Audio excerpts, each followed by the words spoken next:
एक कदम ईश्वर की ओर।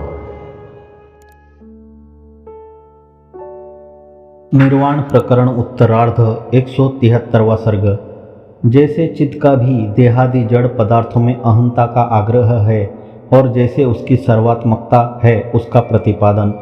श्री रामचंद्र जी ने कहा, ब्रह्मन, यदि स्वप्रकाश चित्त का चमत्कार ही जगत है तो तुल्य होने के कारण चित्त का सब जगह अहंताग्रह उचित है। फिर सर्वानुभव रूप सर्वात्मक असीम आत्म तत्व का देह में ही यह अहंताग्रह है, अन्यत्र नहीं। यह नियम कैसे? यह पहला प्रश्न हुआ। इसी प्रकार चित्त का अचिद्रूप पाषाण काठ आदि के भाव में आग्रह कैसे? क्योंकि चिद्भाव का त्याग नहीं किया जा सकता और अचिद्रूप का स्वीकार नहीं किया जा सकता। यह दूसरा प्रश्न है। इसी प्रकार चित्त ही सर्वात्मक है, ऐसी अवस्था में यह पाषाण काठ आदि अचिद्वर्ग नास्तित्व को अर्थात असत्ता के कैसे प्राप्त होता है, क्योंकि चित्त का अपलाप किया नहीं जा सकता। यह तीसरा प्रश्न है। इसी प्रकार सर्वात्मक चिद विपरीत अचिद्रूप पाषाण काठ आदि है कैसे, जिससे कि वह सर्वात्मक हो? यह चौथा प्रश्न है। सारे शरीर की अहंता से प्रतीति तुल्य होने पर हाथ में ही हस्तत्वाहम भाव है, पैर में ही पादत्वाहम भाव है, अन्यत्र नहीं है। इस प्रकार जाति कर्म स्थान आदि का जैसे व्यवस्था ग्रह अनादि तदाकार संस्कार की व्यवस्था से ही है, उसका अन्य कोई हेतु नहीं है, वैसे ही देह में देहत्व अहंतादि में आग्रह समझना चाहिए। इस आशय से विविध दृष्टांत प्रदर्शन पूर्वक पहले प्रथम दो प्रश्नों का समाधान करते हैं। श्री वशिष्ठ जी ने कहा, हे रघुवर, सकल देह की अहंता से प्रसिद्धि समान होने पर भी जैसे देही का हस्त में ही हस्तत्वाहम भाव में आग्रह है, वैसी ही सर्वात्मा चित्त का देह में देहत्वाहम भाव में आग्रह है। जैसे वृक्ष का पत्र में ही पत्रत्वाहंता में आग्रह है, वैसे ही सर्वात्मा चित्त का वृक्ष में वृक्षताहंता में आग्रह है। जैसे आकाश का शून्य में शून्यताहंता में आग्रह है, वैसे ही सर्वात्मा का द्रव्य में अर्थात मणि मोती सुवर्ण आदि धन में द्रव्यता में अर्थात प्रयत्न से उपार्जनीय रूप भव्यता में आग्रह है। जैसे स्वप्न भोक्ता का अरूप चित्त रूपी उपादान से उत्पन्न होने के कारण अरूप होने योग्य स्वप्न नगर की साकारता में आग्रह है, वैसे ही सर्वात्मा का स्वप्न जागृत आदि तीनों अवस्थाओं की साकारता में आग्रह है। पर्वतराज में नगर में विद्यमान पत्थर वृक्ष जल आदि में वह ऐसा प्रसिद्ध आग्रह है, वैसे ही पर्वत आदि के अभिमानी सर्वात्मा का पर्वतता नगरता आदि में आग्रह है। अंतिम तीसरे और चौथे दो प्रश्नों का भी समाधान करते हैं। जैसे चेतन रूप से अभिमत शरीर का केश नख आदि में अचेतनत्वाग्रह है, वैसे ही चिद्रूप सर्वात्मा का भी काष्ठ पत्थर आदि में अचेतनत्वाग्रह है। चिति चित्व का त्याग नहीं कर सकती है तथा अचित्तत्व का ग्रहण नहीं कर सकती है। इस शंका का मायागत आवरण और विक्षेप शक्ति से अघटित की घटना होने से परिहार करना चाहिए, यह भाव है। चित्त के चित्त विरुद्ध अचित्व की तरह निरवयव चित्त की सावयवता भी स्वप्न के अनुभव के बेल से ही होती है, यह स्वीकार करना चाहिए, ऐसा कहते हैं। जैसे स्वप्न में चित्त से ही काष्ठवान पाषाण भाव आदि होते हैं, वैसे ही सृष्टि के आदि में चिदाकाश की अवयव आदि रूपता होती है। मायाश बल चेतन और अचेतन उभय स्वरूप एक वस्तु है, अतः उसमें चेतन और अचेतन उभय व्यवहार प्रवर्तकता विरुद्ध नहीं है, इस आशय से कहते हैं। जैसे पुरुष का नख केश जल आकाश धर्म वाला आकारवान एक शरीर चेतन अचेत दोनों रूप वाला है, वैसे ही सर्वात्मा का स्थावर जंगम रूप एक शरीर चेतन और अचेतन दोनों स्वरूप वाला है, किंतु वह नित्य निराकार है। अतएव तत्वतः ब्रह्मज्ञान होने से सब विरुद्ध धर्म हट जाते हैं, ऐसा कहते हैं। जैसे यह स्वप्न है, यो स्वप्न के ज्ञाता पुरुष का स्वप्न में देखा गया पदार्थ भ्रम शांत हो जाता है, वैसे ही सम्यक ज्ञानवान पुरुष का यह जगत ज्यों का त्यों शांत हो जाता है, विलुप्त हो जाता है। स्वप्न दृष्टा अर्थात स्वप्न देखने वाले पुरुष की जो प्रातः काल के समय प्रसिद्ध प्रबुद्धता है वही प्रबुद्धता, न दृष्टा है न दृश्यता है, किंतु यह सब मौन चिन्मात्राकाश ही है, ऐसा निश्चय करने में पूर्ण रूपेण समर्थ है। सागर में जल के भंवरों की तरह चिदाकाश में हजारों करोड़ कल्पों तक वे ही या अन्य सृष्टियां आती है जाती है। हजारों करोड़ रूप से आए गए हुए अध्यासों से अधिष्ठान की एक रूपता की क्षति नहीं हो सकती, यह भाव है।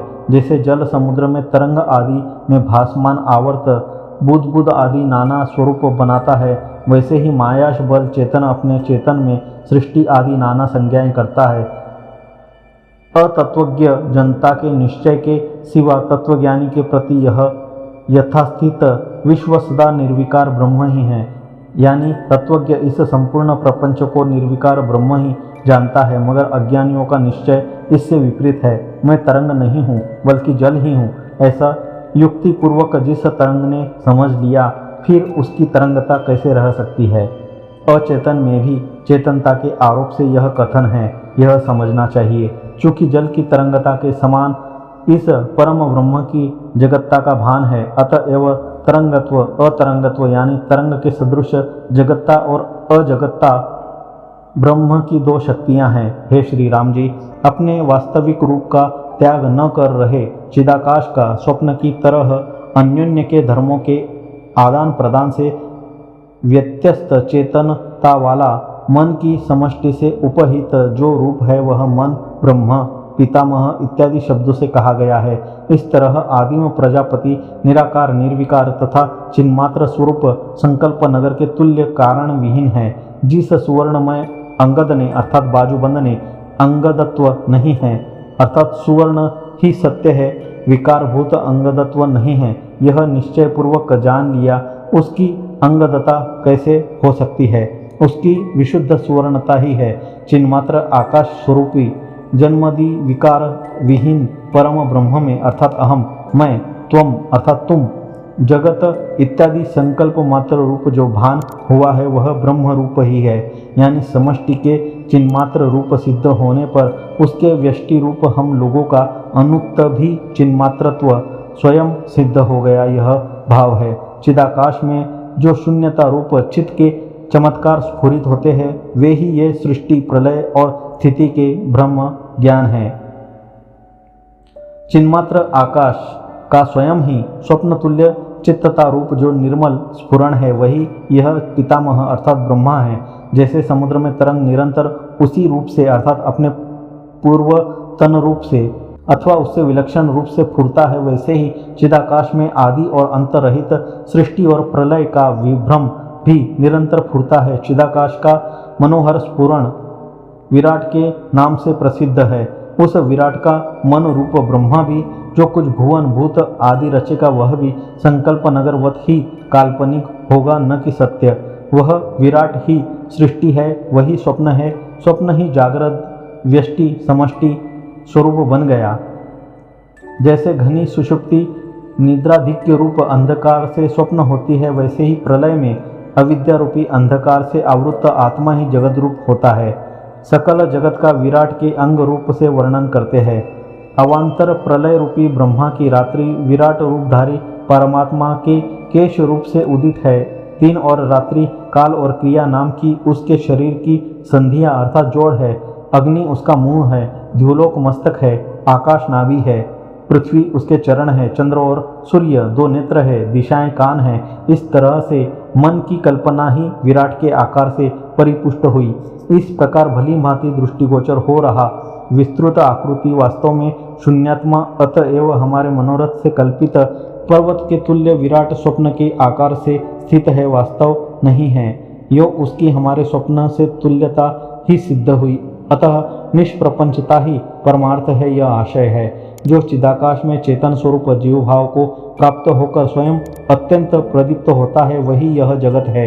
इस प्रकार वह अपने स्वरूप का अर्थात आत्मा का ही अनुभव करता है, चारों ओर व्याप्त अर्थात असीम चिन्मय आकाश का ही। इस प्रकार पर्वत वृक्ष गज आदि रूप स्वभाव स्वप्न नगर तुल्य विराट के रूप से भान होता है, अथवा इस तरह निरीक्षण करने पर विराट रूप चिन्मय आकाश ही प्रतीत होता है। जैसे स्वप्न में प्राप्त हुआ नट अपने को ही अपने से अतिरिक्त नाट्य दर्शक समाज से भरा स्वप्न देश मानकर वहाँ पर अपना अभिनय स्वयं ही देखता है, वैसे ही अनुभव करने वाला चिदात्मा ही अनुभवैक रस सत्य स्वरूप को भी माया के आवरण से असत सा बनाकर परिच्छिन्न प्रपंच रूप से देखता है। इसी अर्थ में सकलवादियों के मत का अविरोध है और इसी से सबके वांछित फल की सिद्धि होती है। ऐसा कहते हैं वेदांतियों यानी शुद्ध ब्रह्म परायणों, सर्वगेश्वर परायणों और उपासना निरतों, दिगंबरों, सांख्यों, योगियों और बौद्धों को अर्थात सौतांत्रिक, वैभाषिक, योगाचार और माध्यमिक चारों प्रकार के गुरुजन वेद व्यास, अरिहंत अर्थात जैन, कपिल, पतंजलि और बुद्ध एवं पशुपति या भैरव अर्थात आगम शास्त्र विशेष के निर्माता वैष्णव, हिरण्यगर्भ आदि आगम शास्त्र के निर्माता विष्णु आदि द्वारा भली भांति वर्णित अर्थात अपने अपने आगम शास्त्रों में प्रतिपादित जो दृष्टिकोण है उनका रूप धारण कर हमारा अभिमत ब्रह्म ही तत्त वासना रूप उनके स्वरूप से स्फुरित हुआ है और उन वादियों के आत्मसंवित के अर्थात अपने अपने निश्चय के अनुरूप स्वर्ग अर्थात पारलौकिक सुख रूप और अहलौकिक सुख सकल फल वह ब्रह्म ही बनता है, क्योंकि तदात्मक ही फल तत्तत्व द्वारा वैसे वैसे हो यों आशा की जाती है। इस ब्रह्म की ऐसी ही महिमा प्रसिद्ध है, क्योंकि मायाश बल रूप ब्रह्म सर्वात्मक है। 173वां सर्ग समाप्त।